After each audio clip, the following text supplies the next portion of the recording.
나 자신이 살고 우리 가정이 살고 모두가 사는 길이 무엇이라고 생각하십니까?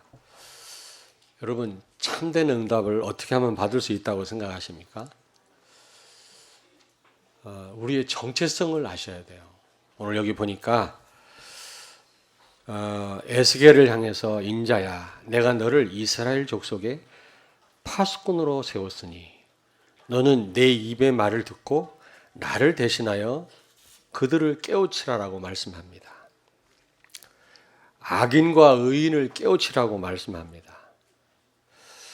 악인은 누구며 의인은 누굽니까? 이들을 어떻게 우리가 깨우칠 수가 있겠습니까? 여기에 저는 모든 응답이 있다고 생각하거든요. 우리가 나의 정체성을 모르고서야 어떻게 참된 응답을 받을 수 있겠습니까, 여러분? 그래서 자꾸 내가 안 되는지도 몰라요. 내가 무슨 힘이 없어서도 아니고 모든 것이 하나님께로부터 말미암아 되어지는 것인데 나에게 원인이 있는 게 아니라 내가 이런 정체성을 모르니까 파수꾼이라는 그리고 악인과 의인을 깨우쳐야 되는 이런 사명을 모르니까 내가 안 되고 있는 것입니다. 오늘 이 아침에 악인은 누구며 의인은 누구인지 어떻게 깨우쳐야 하는지 우리 정체성을 아시고 파수꾼의 그 사명을 회복하는 여러분 되길 바랍니다. 악인은 누굽니까? 여기 18절 19절에 악인에 대한 말씀이 나오는데 악인을 깨우치지 않아서 그가 죽으면 그 핏값을 우리에게 찾는다는 겁니다. 악인을 우리가 깨우쳤는데 그가 못 알아듣고 그 죄악 때문에 죽는다면 우리는 책임이 없다라는 거죠. 그러면 악인이 도대체 누굽니까? 창세기 3장 1절부터 6절 하나님을 떠난 인생이거든요. 그래서 사단한테 잡힌 그런 사람입니다.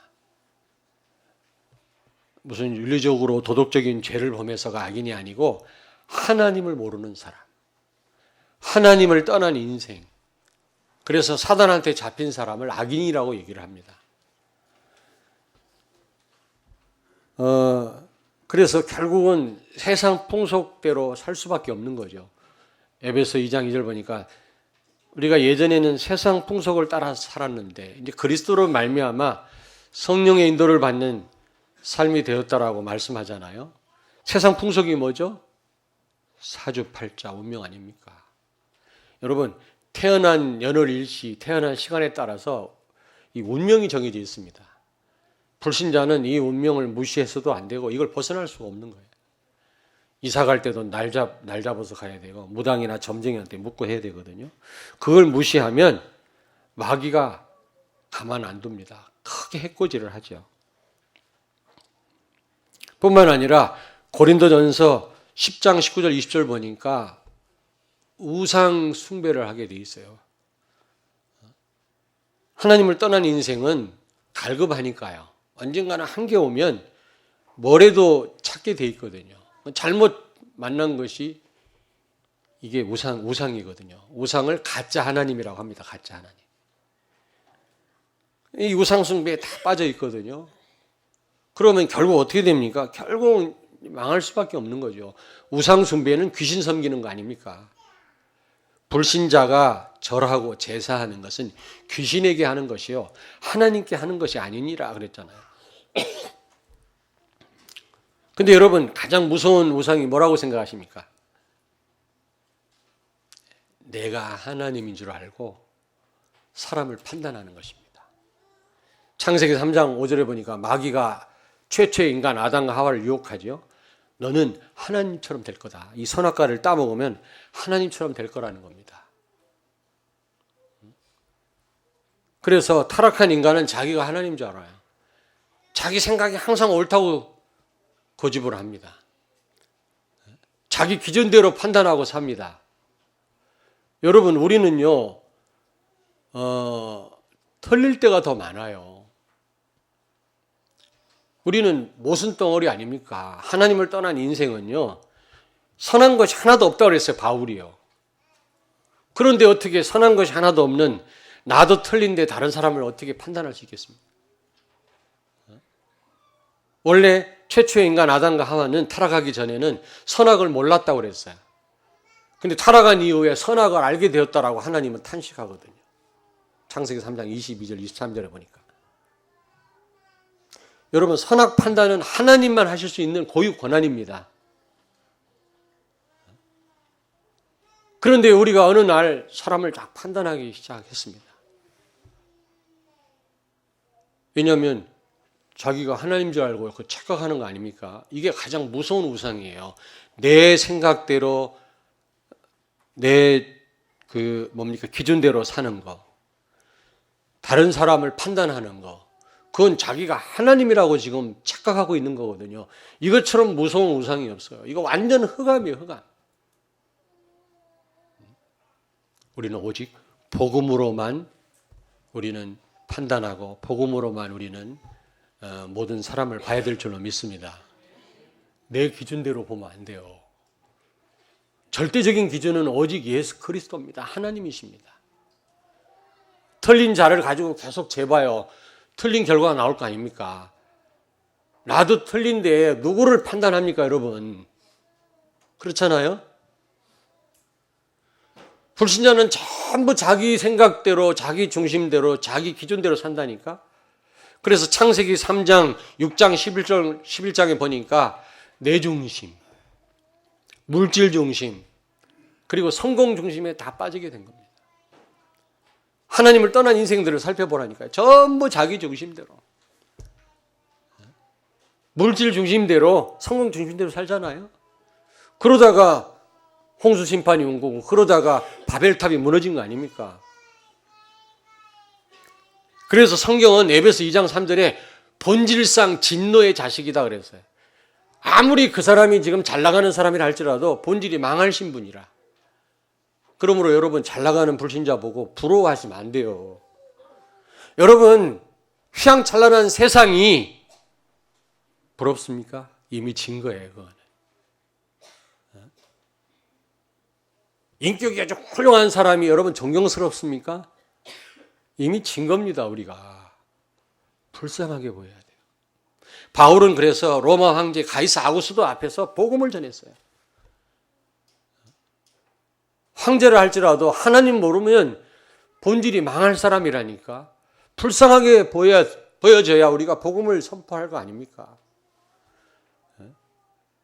그들을 생명의 길로 인도할 수 있지 않겠습니까? 그게 부러우면 어떻게 세상을 살릴 수 있겠어요, 우리가? 불신자는 창세기 3장, 6장, 11장에 다 빠져 있고 결국 망할 수밖에 없는 신분이라는 사실. 이들을 깨우치라는 겁니다. 만약에 깨우치고 이 사람이 하나님께로 돌아오면 그 사람도 살고 나도 살고, 만약에 깨우쳤는데 못 알아듣고 망해버리면 나는 책임이 없다라는 거예요. 그렇지 않고 만약에 내가 악인을 깨우치지 않아서 그 사람이 망하면 그 핏값을 찾겠다고 하나님은 말씀합니다. 이게 무서운 말씀이거든요. 그러면 두 번째로 의인은 누굽니까? 여기 20절에서 21절에 보니까 구원받은 사람입니다. 의인은. 분명히 구원을 받았는데 첫째로 구원의 확신이 없어요. 구원의 확신이 없습니다.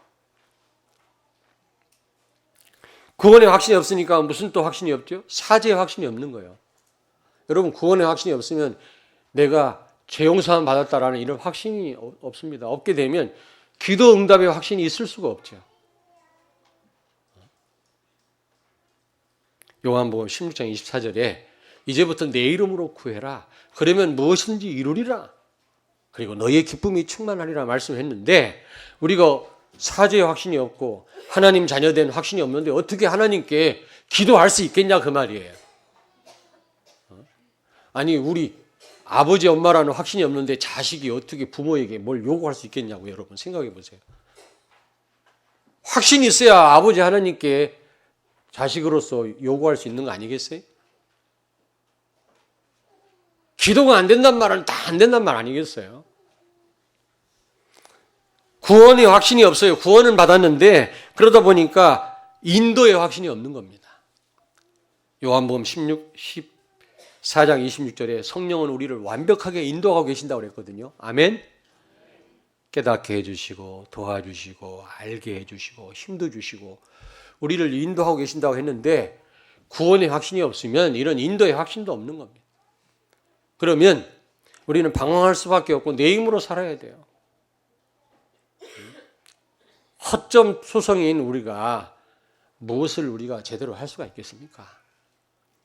그러다 보니까 승리의 확신이 있을 수가 없지. 이게 5가지 확신이라고 그러는데 이 5가지 확신이 회복되기를 바랍니다. 승리의 확신. 고린도전서 10장 13절에 보니까 하나님은 감당할 만한 시험을 주신다고 그랬어요. 혹시 우리가 감당할 수 없을 때는 어떻게 하신다고? 피할 길을 열어주신다고 그랬어요. 그러므로 여러분과 나는 반드시 승리하게 돼 있어요. 아멘. 하나님의 인도를 받는다면. 이번에 태영아 사역자 부모 수련회를 갔었는데 어떤 권사님이 저한테 상담 좀 하자고 그러더라고. 그러면서 자기가 지금 너무 힘든 일을 지금 만났는데 목사님 어떻게 하면 좋겠냐고. 그래서 제가 그랬어요. 그 힘든 일이 우연이겠냐. 하나님의 절대 주권이라면서. 그게 내가 보니까 지금 마귀가 지금 틈탄 건데 그것도 하나님의 역사다. 마귀를 물론 사랑하면 안 되지만 마귀도 하나님의 종이라고요. 맞아 안 맞아? 맞아 안 맞아요. 하나님의 종이라니까. 그렇다고 또 마귀 좋아하면 안 되고 우리가 같은 레벨이 아니야. 그러니까 마귀를 통해서 하나님이 시험을 주든 하나님 직접 시험을 주든 하나님의 절대 주권. 그러므로 누구를 원망할 게 아니다. 지금 그 현실을 지금 절망할 일이 아니고 누구를 탓할 일이 아니다. 왜냐하면 그러면 하나님을 탓하는 거다. 그거는 하나님의 절대 주권이라면서. 말로는 절대 주권이다. 우연이 없다. 새 한 마리 떨어지는 것도 하나님 손에 있다고 하면서 우리는 너무 빈번하게 다른 사람을 원망하고 다른 사람을 탓하고 환경 탓하지 않았냐. 그건 하나님을 탓한 거다. 그거는 단지 우리가 할 일은 그 문제를 이겨낼 수 있는 힘이 필요한 거다. 힘이. 지혜가 없어서 문제고 힘이 없어서 문제지. 그러려면 성령의 인도받는 길밖에 없다. 누구 탓하지 마라. 아무도 원망하지 마라. 여러분 교회 탓하지 마세요. 교회에서 일어나는 모든 일도 하나님의 절대 주권입니까? 아닙니까? 대답 안 하네. 하나님 절대 주권이 아니야. 절대 주권이에요. 그렇다면 여러분이 누구를 원망하고 교회를 원망한다면 하나님을 정면으로 원망하는 거예요. 저도 그랬어요. 저도. 근데 어느 날 아니구나. 내가 그 문제를 그 어려운 환경을 이길 수 없는 힘이 없어서 이게 문제였지. 지혜가 없어서 내가 사단한테 속아서 그렇지. 누굴 탓할 일이 아니구나. 내가 지혜가 부족해서 내가 그 상황 속에서 내가 사단한테 속았다. 내가 힘이 없어서 내가 그때 내가 무너졌을 뿐이지 누굴 원망할 일이 아니고 하나님이 허락하신 건데. 권사님 알겠습니까? 절대 주권을 믿어요? 그랬더니 아멘. 그렇다면 누구 원망할 일이 아니다. 현실을 탓하지 마라. 아무도 탓하지 마라. 단지 성령의 인도를 받고 그 문제를 돌파할 수 있는 그 문제 속에서도 하나님의 영광을 나타낼 수 있는 힘과 지혜를 얻기 위해서 기도해라. 성령의 인도를 받아라. 그것만 권사님이 할 일이다. 그 얘기를 했어요. 그랬더니 그래요. 두 가지 대답을 하더라고. 옛날 같았으면 그 말에 또 시험 들었을 거래. 지금 그냥 힘들어 죽겠는데 그 성령의 인도 누가 몰라요 그거를? 그래도 끝내 성령의 인도를 받아야 된다. 하나님이 감당할 시험 주신다고 하지 않았냐. 네? 선생님이 자기 가르치는 학생들에게 한 번도 가르치지 않은 문제를 내는 법 봤냐? 하나님은 혹시 우리가 감당 못하면 피할 길을 주신다고 했다. 성령의 인도받는 게 이게 관건이다. 내가 그걸 힘이 없으면 못 이겨놓고 누구를 원망하냐 말이야. 이제부터 싹 내려놔라. 그랬더니 또 한 가지. 목사님, 근데요, 애증한 건 그냥 성령 인도 받고 몸부림을 치겠는데 숨 막히는 일을 만나면 어떻게 해요? 여러분, 숨 막힐 때 있죠? 있어, 없어? 없었나 봐. 숨 막힐 때 있다고. 그게 자주 있는 건 아닌데 기도도 안 돼. 그때는 아무것도 안 돼. 잡히는 게 없어, 손에. 너무 힘들어서 내 영혼이 너무 아픈 거야. 그렇다고 불신자처럼 막 술을 퍼 마실 수 없는 일이고, 그거 마신다고 되는 일도 아니고, 감당할 수 없는 시험 만나면 어떡할 겁니까? 또 물어보대. 그러니까 평상시에 성령의 인도 속에 있어야 되지 않냐. 평상시 힘을 얻어야 그런 일을 만났을 때 그런 일을 돌파할 수 있지 않겠냐. 평상시 그냥 기도 안 하고 있다가 힘을, 하나님이 주신 힘을 비축하고 있다가 그런 일을 만나면 너끈히 이길 수 있어야지. 가만히 이렇게 있다가 말이지 문제 오면 그때 가서 막 하려면 안 된다. 평상시 기도의 비밀을 누리십시오. 그랬더니 답이 됐다고 그러더라고. 어떤 일을 만나가지고 그때 가서 갑자기 해결하려고 막 주여 몸부림치지 말고 평상시에 기도 속에 있으라. 그러면 어떤 일을 만나도 우리는 그 문제 속에서 승리할 수 있다. 제가 이런 팀 사역을 했습니다만 여러분, 여러분과 나는 승리할 수밖에 없는 신분인 줄로 믿습니다. 옆에 있는 분한테 말씀하세요. 누구든 원망하지 말자. 한 번 더 환경 탓하지 말자. 그건 하나님을 원망하는 거다. 왜 그건 말 안 해요? 그건 결국 하나님을 원망하는 거예요. 부모님도 원망할 필요 없어요. 이제는 다 우리는 원망을 그쳐야 됩니다. 단지 어떤 상황에 내가 이길 수 있는 힘과 지혜를 하나님께로부터 얻는 것입니다. 그게 나한테 있어야 될 부분이지. 하나님이 주신 건데 감히 우리가 하나님 원망하면 되겠습니까? 사람 원망하는 거 하나님 원망하는 거예요. 저도 그랬었거든요. 그러나 이제는 다 내려놨어요. 물론 하나님이 은혜 주셔야 되겠습니다만은 이제는 여러분 승리 구원의 확신이 없으니까 이 네 가지 확신이 있을 수가 없죠. 그러다 보니까 창세기 3장, 6장, 11장에 또 다 구원받은 하나님 백성이 여기 다 또 빠져 있거든요. 내 중심, 물질 중심, 성공 중심, 출세 지향주의 뿐만 아니라 오직 예수가 아니라 우린 양다리 걸치고 살잖아요. 얼마나 불편해요. 가장 불쌍한 사람이 양다리 걸친 기독교인이라 이것도 저것도 못하고 말이지. 갈라디아서 2장 20절이 안 돼요. 오직 예수 되면 완벽하게 하나님 나를 책임지실 텐데 병원에 가면 그 닌겔 맞고 있잖아요. 중환자실 가면 또 살아있으나 죽은 그런 사람처럼 여러분 그 연명하는 그냥 마지못해 연명하는 사람들 있잖아요. 그런 걸 볼 때 그런 기독교인이 아닌가. 구원은 받았고 성령은 모셨지만 능력이 없는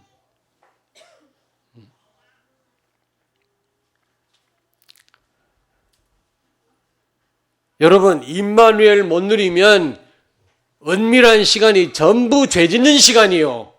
임마누엘 누리면 은밀한 가운데 하나님의 은혜를 체험하는 시간인 줄로 믿습니다. 여러분 혼자 있을 때 무엇을 하십니까?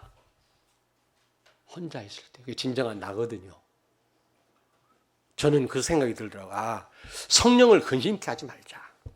내가 좀 부족해도 성령을 탄식시키거나 성령을 슬프게 하지 말자. 내 안에 계신 성령을 기쁘게 해드리자. 아무도 안 봐도 성령은 다 아시잖아요. 여러분 혼자 계실 때 뭐 하십니까? 저는 조금 좀 뜨끔한 게 있긴 있는데 혼자 있을 때 메이저리그 야구를 좀 봐요. 조금 있으면 끝나 이제. 예. 그러나 혼자 있을 때 그게 진짜 나거든요. 하나님 다 아십니다. 여러분 혼자 임마누엘 누리십니까?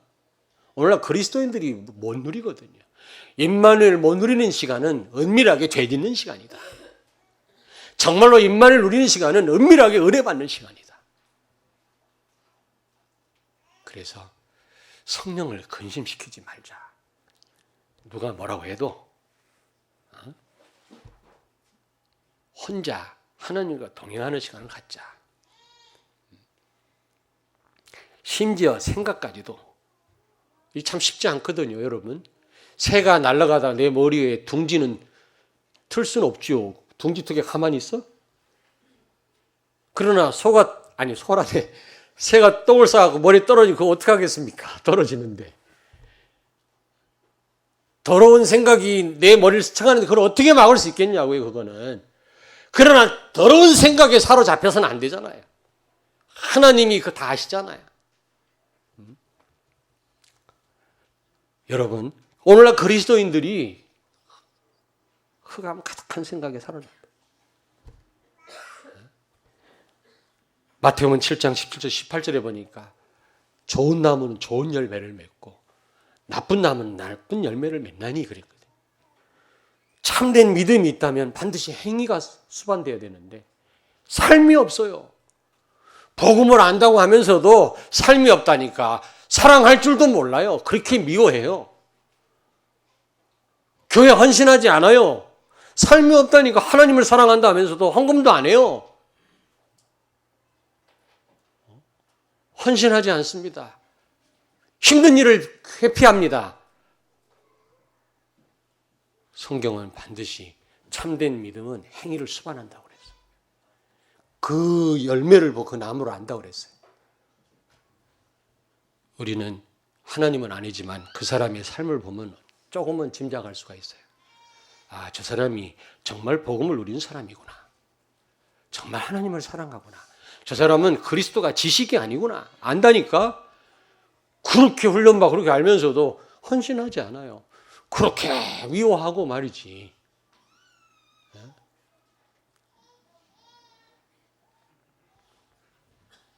이게 구원받은 성도, 의인입니다. 의인. 이 의인을 깨우쳐라고 말씀합니다.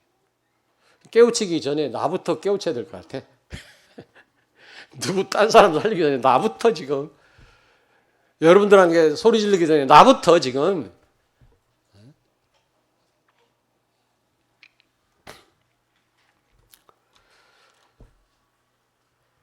빌립보 4장, 에베소 4장 13절에 그리스도를 아는 것과 믿는 것이 하나가 되어 장성한 분량에 이르는 그리스도인이 되어라 그랬거든요. 성숙된 그리스도인은 그리스도를 아는 것과 믿는 것이 하나라고 그랬어요. 하나. 우리가 아는 게 중요합니다. 렘넌트는 내가 렘넌트 세우는 게 아니라 하나님이 세우는 건 줄로 믿습니다.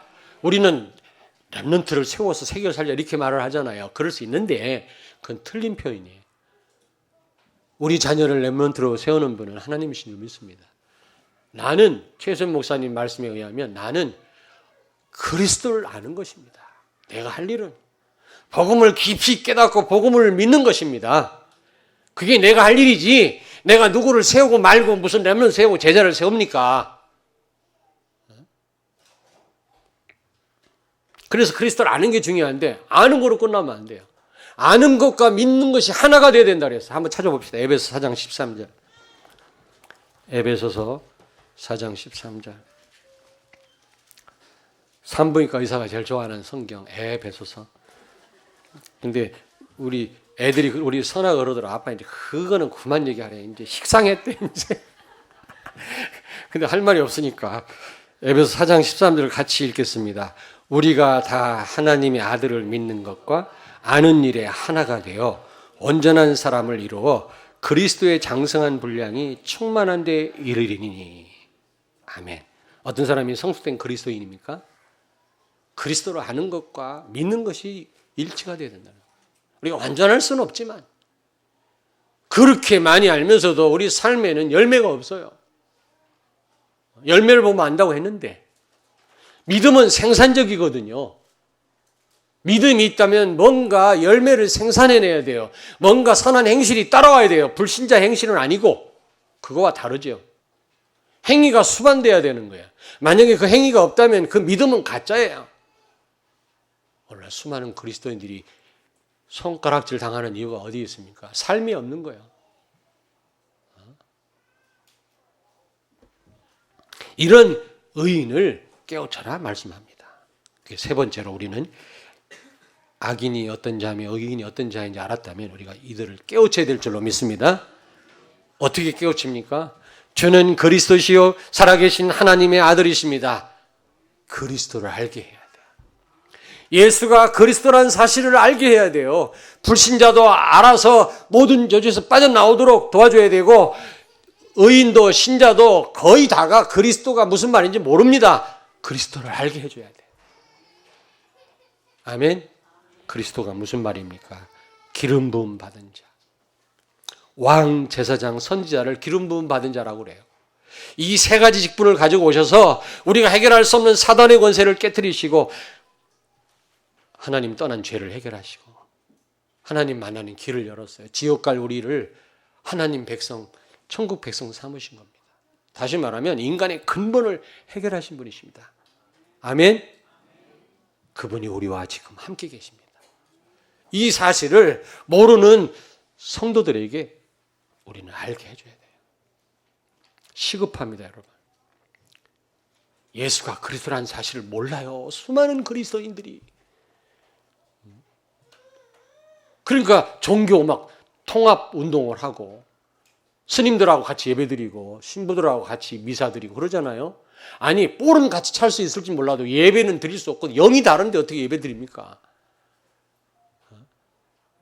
이 그리스도의 유일성을 몰라요. 예수 그리스도가 유일하신 하나님이신 구원자고 예수님이 그리스도라는 이 유일성 이걸 모르니까 그리스도가 또 무슨 말인지도 몰라요.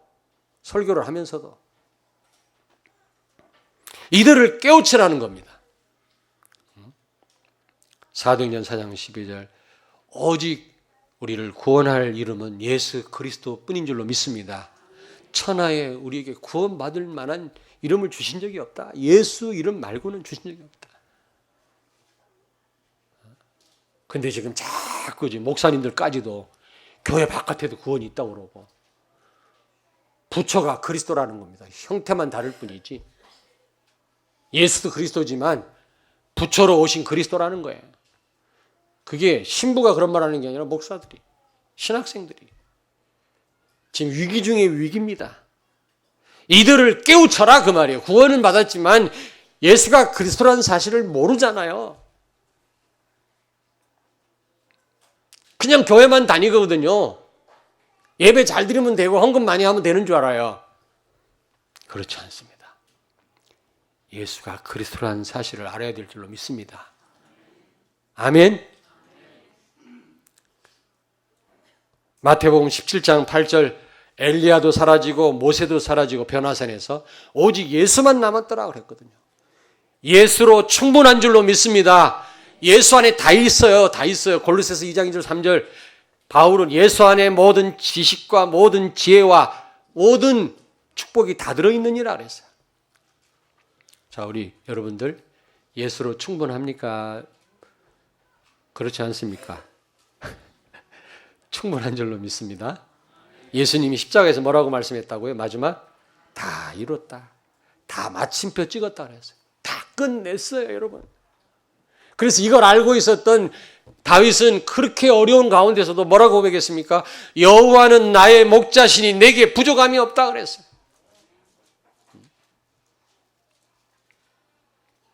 우리는 다윗과 같은 고백을 해야 될 줄로 믿습니다. 아멘. 그리스도가 우리와 함께 계시잖아요. 예수 안에 다 있다면서요. 그럼 예수로 만족하고 예수가 다고 예수로 우리는 충분하고 예수로 행복하고 기뻐야 되거든요. 미친 사람처럼 우리는 웃고 다녀야 되거든요. 감사해서. 이런 행복이 있어야 되거든요. 아멘.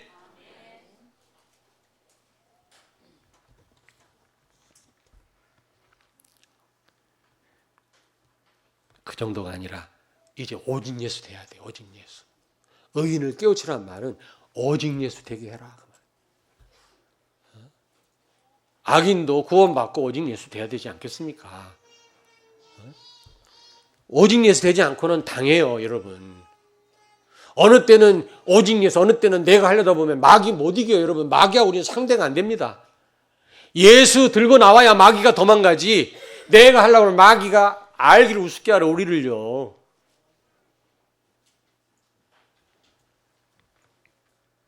갈라디아서 2장 20절. 십자가에 나는 죽었고 내 안에 사는 분은 그리스도다.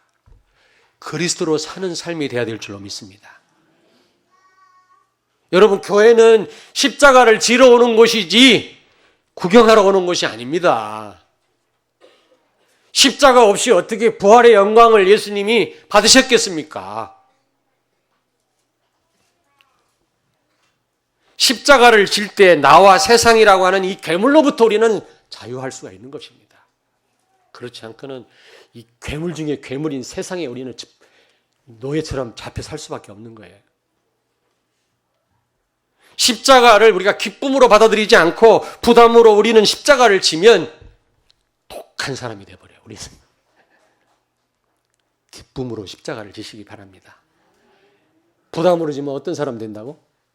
독종이 돼요. 오히려 깡닭으로 지려고 하니까. 기쁨으로 지면 하나님이 쓰시기에 합당한 도구들이 됩니다.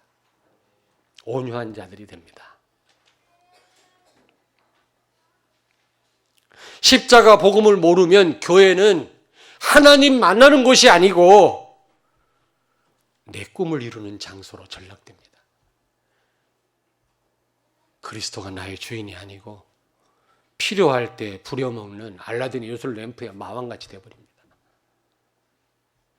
복음을 이용해서는 안 되거든요. 절대로 내가 죽지 않고는 그리스도가 살 수 없고 그리스도가 살지 않고는 내가 살 수가 없는 겁니다. 아멘? 반드시 죽어야 돼요. 예수님은 진짜 죽으셨어요. 그래서 그 부활의 영광을 받으십니다. 우리가 이 관문을 통과하지 않고는 안 되게 돼 있어요.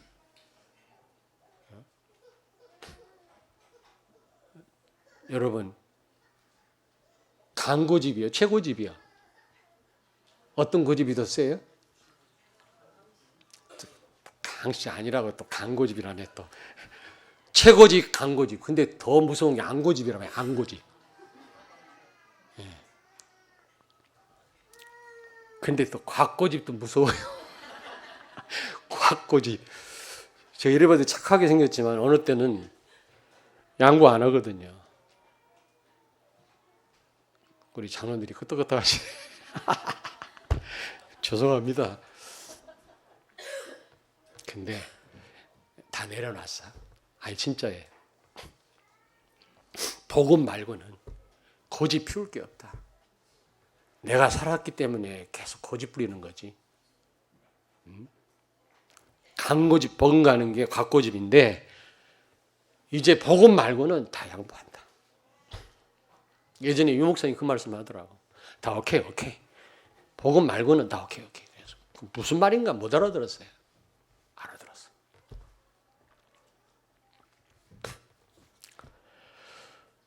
여러분, 십자가는 여러분 나를 죽게 하는 것이 아니고 나를 살리는 장소인 줄 믿습니다. 십자가를 지러 여러분이 교회 나오셔야 됩니다. 여러분이 십자가의 고난 없이 죽지 않고 우리가 복 받으려면 절간에 가세요. 기독교는 그런 곳이 아닙니다. 죽어야만 사는 곳입니다. 아멘. 예수님도 여러 번에 걸쳐서 말씀했어요. 죽는 자가 사는 것이다 그랬어요.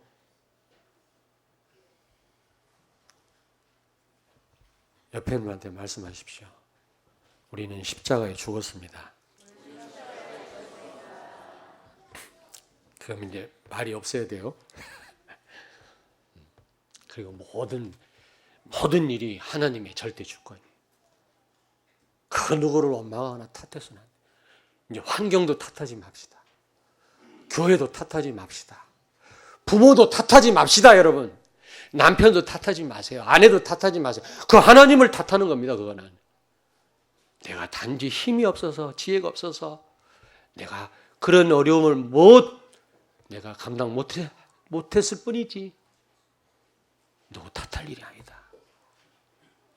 이제는 내가 하나님의 인도를 어떻게 받고, 얼마나 하나님 주신 힘을 얻느냐에 이 싸움이지, 사람과의 싸움이 아니다. 야고보서 2장 17절에 보니까 행함이 없는 믿음은 죽은 믿음이다 그랬어요. 반드시 마태복음 7장 아까도 말씀드렸습니다만 17절 18절 보니까 참된 믿음은 행위를 수반한다 그랬어요. 좋은 나무는 반드시 좋은 열매를 맺는다 그랬어요. 우리가 정말 그리스도의 사람이요 복음을 깨달은 사람이요 복음을 누리는 사람이라면 하나님이 원하시는 열매를 맺어야 될 줄로 믿습니다.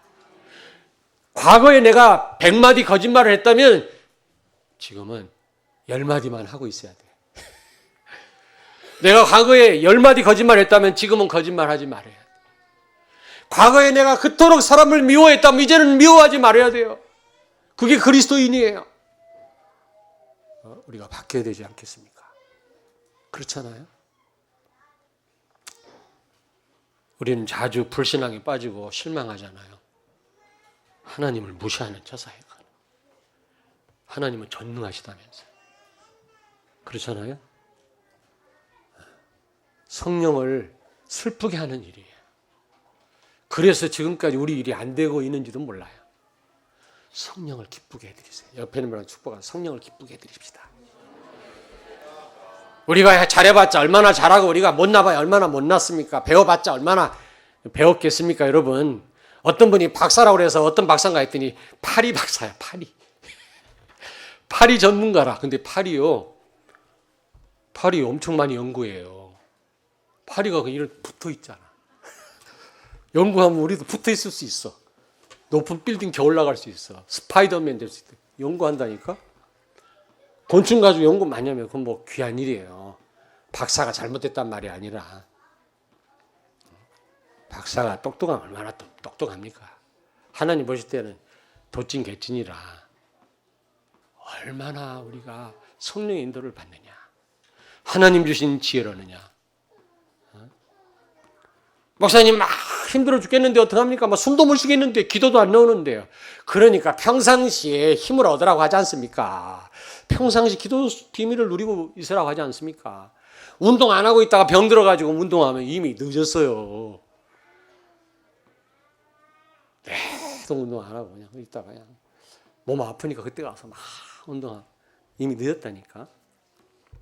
저처럼 나이 먹어갖고 운동하려니까 또 안 돼. 무릎도 아프고. 젊었을 때부터 하세요.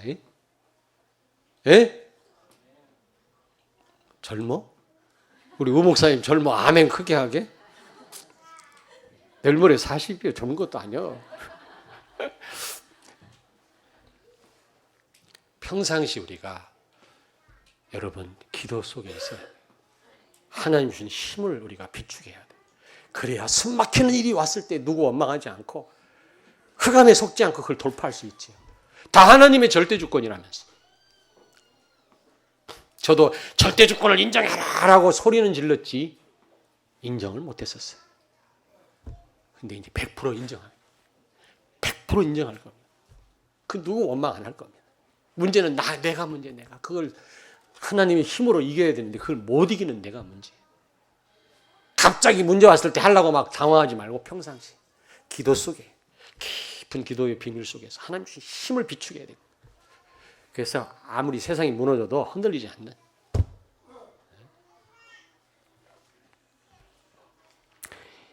악인과 의인을 깨우쳐야 될 내용인 줄로 믿습니다.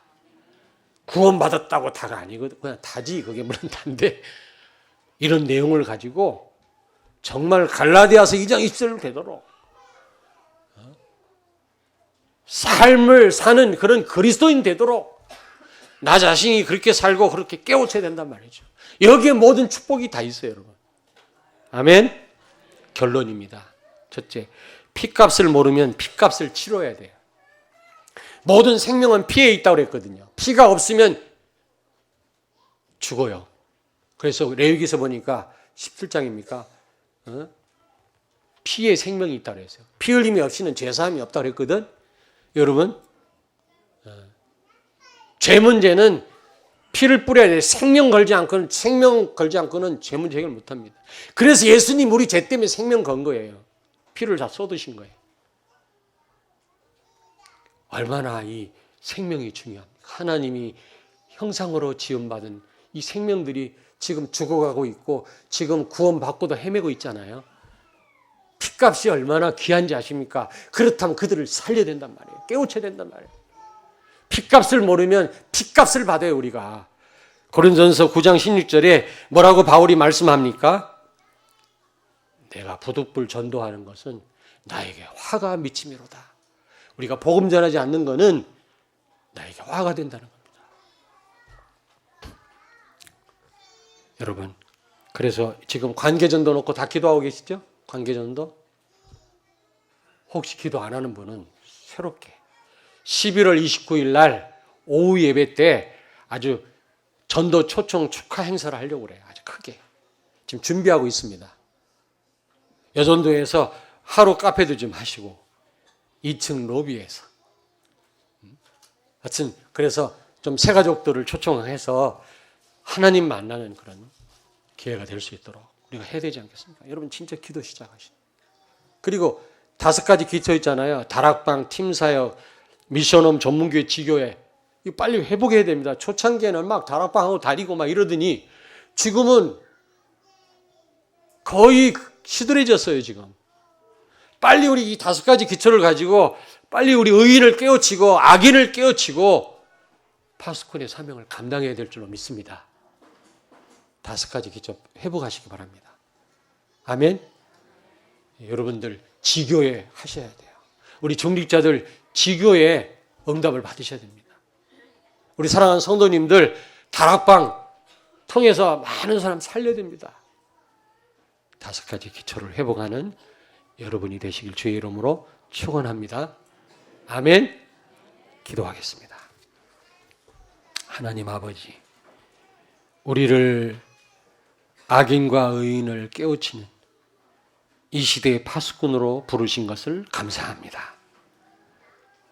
재앙 가운데 방황하는 많은 악인과 의인을 살림으로 내가 살고 우리 가문이 살고 교회가 살게 해 주옵소서. 참된 응답이 시작되게 하여 주옵소서. 예수님 거룩하신 이름으로 기도하옵나이다. 아멘.